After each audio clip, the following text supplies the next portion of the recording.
Hello students, in today's video we are going to learn about refraction of light. It is phenomenon of bending of light when light goes from one medium to another medium. In figure 1 you can see light goes from rare to denser medium. When light goes from rare to denser medium it bends towards the normal. ये जो dotted line मैंने show की है ये क्या है, normal है. And जब ये लाइट रेयर से डेंसर में जाएगी तो किधर की तरफ मुड़ेगी, बेंड होंगी, नॉर्मल की तरफ बेंड होंगी. सेकेंड फिगर में देखिए लाइट डेंसर से रेयर मीडियम में जा रही है. इस केस में जो रिफ्लेक्टेड लाइट होंगी it bends away from the normal. ये कहाँ जाएगी, नॉर्मल से दूर चली जाएंगी. क्लियर. जब लाइट नॉर्मल के अलोंग इंसिडेंट होगी then there is no bending of light. इस केस में लाइट की कोई भी बेंडिंग नहीं होगी. सो इस फिगर से हमें क्या समझ आया, when light goes from rare to denser medium it will bend towards the normal and when it goes from denser to rarer medium it will bend away from the normal. Clear. अब हम देखेंगे rare and denser medium किसे कहते हैं. वैसे medium जिनमें light की speed ज़्यादा होती है as compare to other medium, उस टाइप की मीडियम को हम रेयर मीडियम बोलेंगे. And denser medium is a medium in which speed of light is less than the other. Clear. Now we will see how refraction takes place through glass slab. This is glass slab and the ray that is incident on interface. ये interface है जो दो medium को एक दूसरे से separate कर रहा है. This light is incident ray. ये रॉन्ग लिखा हुआ है, it should be incident ray. Incident ray जब इस इंटरफेस पे फॉल करेगी तो ये क्या होगी, रिफ्रैक्ट होगी, क्योंकि यहाँ पे मीडियम चेंज हो रही है. चूँकि मीडियम हमारा डेंसर है, ये ग्लास मीडियम आप देख सकते हो, एयर से ग्लास में आ रही है. ग्लास कैसी है, डेंसर मीडियम है, that's why it will bends towards the normal. ये नॉर्मल की तरफ क्या हो जाएगी, बेंड हो जाएगी. जबकि इस लाइट को स्ट्रेट यहाँ से पाथ हो, स्ट्रेट मूवमेंट शो करनी चाहिए थी.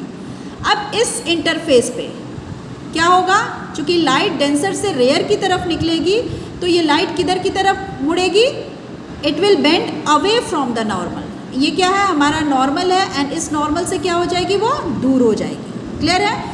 इस रे को जो फाइनली बाहर निकल रही, इमर्ज हो रही है, उसको हम इमर्जेंट रे कहते हैं. क्लियर है. नाउ डिस्टेंस बिटवीन इमर्जेंट रे एंड द इंसिडेंट रे. अगर इस इंसिडेंट रे की रिफ्रैक्शन नहीं हुई होती तो ये क्या होती, ये इंसिडेंट रे बिल्कुल स्ट्रेट लाइन में मूव करती.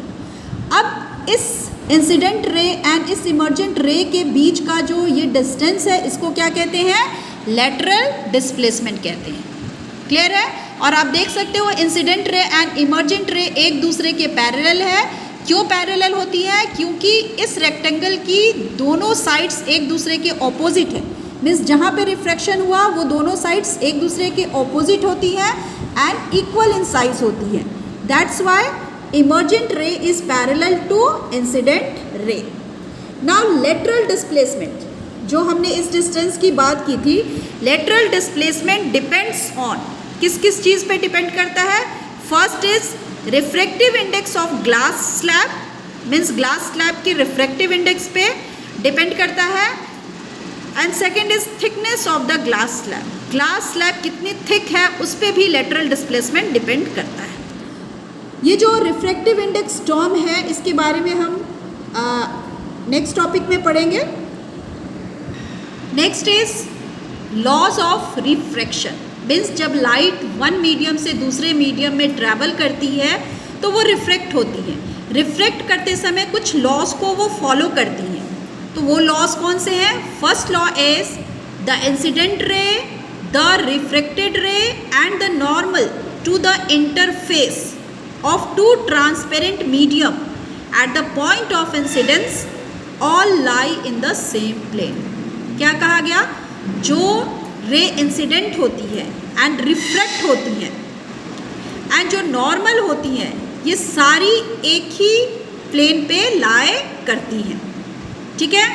Second law is also known as Snell's law, and ये लॉ क्या कहता है, the ratio of sine of angle of incidence to the sine of angle of refraction is a constant for a light of given colour and for a given pair of medium. इसको हम कैसे समझ सकते हैं, जब incident ray interface पे fall करती है तो वो नॉर्मल के साथ एक एंगल बनाती है जिसको एंगल ऑफ इंसिडेंस कहते हैं, क्लियर। एंड रिफ्रैक्ट होती है उस समय भी वो नॉर्मल के साथ एक एंगल बनाती है जिसको एंगल ऑफ रिफ्रैक्शन कहते हैं। तो ये जो रेशियो होगी sine of angle of incidence की and sine of angle of refraction की हमेशा कांस्टेंट आएगी for a light of given colour, क्योंकि रेड कलर की भी लाइट हो सकती है, ब्लू भी हो सकती है, येलो भी हो सकती है, because we know that light is mixture of 7 colour, ठीक है। इसलिए यहाँ लिखा हुआ है it is constant for a light of given colour and for a given pair of medium. Means जिस मीडियम से हम इसको रिफ्लेक्ट करा रहे हैं वो उस मीडियम की पेयर भी कैसी होनी चाहिए, कांस्टेंट होनी चाहिए, ठीक है। Means same pair of medium होनी चाहिए। sin I by sin R is constant. Clear? This is Snell's law. This is all about today's video. Thank you.